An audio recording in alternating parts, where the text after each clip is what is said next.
there's a key issue that underlies all of this, where currently this media debate feels like it is unmanaged.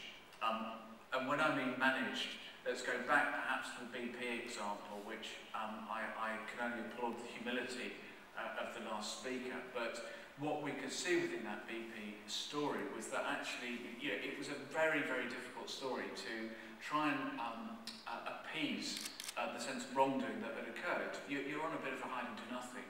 And now, we can see that BP has got its response. That's the story that BP wants to put about. But actually, the media circus has gone elsewhere. And it's very difficult to get that story to be acknowledged with the degree of sincerity that's coming across. And until there's a degree of management that takes place, your reputation is ultimately going to be controlled by the media. They will write the stories that they want to write. And the more sensational the stories are, the better those stories attract call and images. So can a more branded approach actually help health and safety? And at that point, I kind of come to a question of, is health and safety actually a brand? And at one hand it is. Health and safety has clearly got a reputation. It has an image. It has a series of expectations that go alongside it. We can see that from Barclays Bank feeling quite happy to shut itself for health and safety reasons.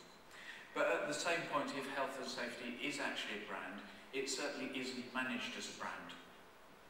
There's no agreed guideline for communication. There's no agenda as to what it is that you ultimately want to get out of your communication. It doesn't feel like there's a consensus on what reputation you want health and safety to have. And it doesn't feel like you're actually in control of the communication that goes out there for the media. So that presents another interesting paradox, because whilst you are perceived as being overly regulated and overly in control, it feels actually to the outside world like you don't have any control of the media debate, which is what it is that's guiding perceptions of this notional brand of health and safety. If we come back to the world which I feel slightly more comfortable in, we go into the commercial world, where we talk about a brand as being a living business asset.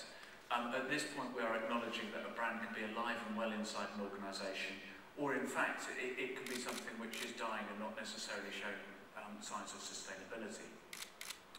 We talk about brands being brought to life across every touch point. If they're properly managed, they're going to create identification for business, they're going to create differentiation, and they're going to create value.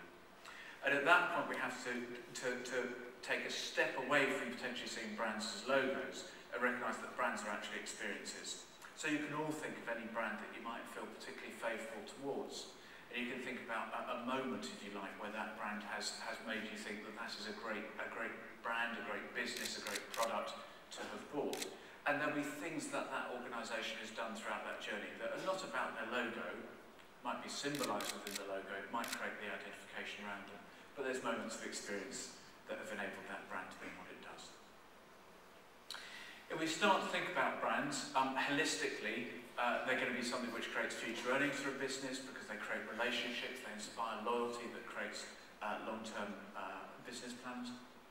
But practically, they're a perception that people have of us, they're a perception that resides in people's minds, and they provide a sense of a promise of experience that will then become validated through the brand.